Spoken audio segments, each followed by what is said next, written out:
I know what you're thinking right now.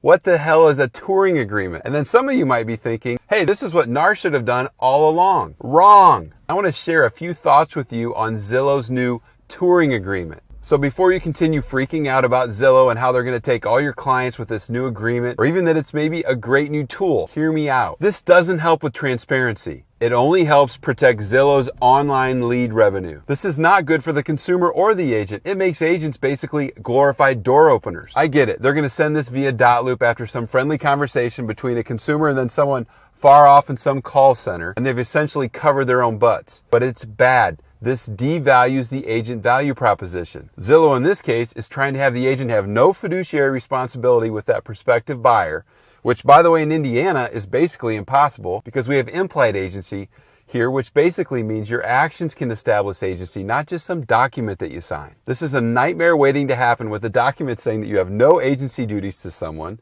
Then you show them homes and you discuss their plans, their desires, their motivations, their price range, maybe what they're willing to pay. And then that agent can possibly use that information that they've gathered to their advantage of maybe another potential client, potentially creating an undisclosed limited agency situation. Look, I realize they shouldn't do that, but it would be in violation of our new state statute, and the buyer could potentially say things that would harm them with little or no disclosure. Meanwhile, the buyer also has no contract with the agent or broker, creating a procuring cause nightmare. I'm not an attorney, but I can see these types of agreements used in an open house situation all the time, and it's going to cause even more issues. Until then, remember, Zillow is not your friend. They are your competitor, and they're owned by companies like Vanguard and BlackRock. The truth is, the real way forward is with a full buyer agency agreement with all the compensation amounts, the agency, and the process outlined clearly. And you still have lots of options to achieve this, like a non-exclusive agreement, or maybe a shorter term agreement to lower the friction to engage your client and get an agreement signed.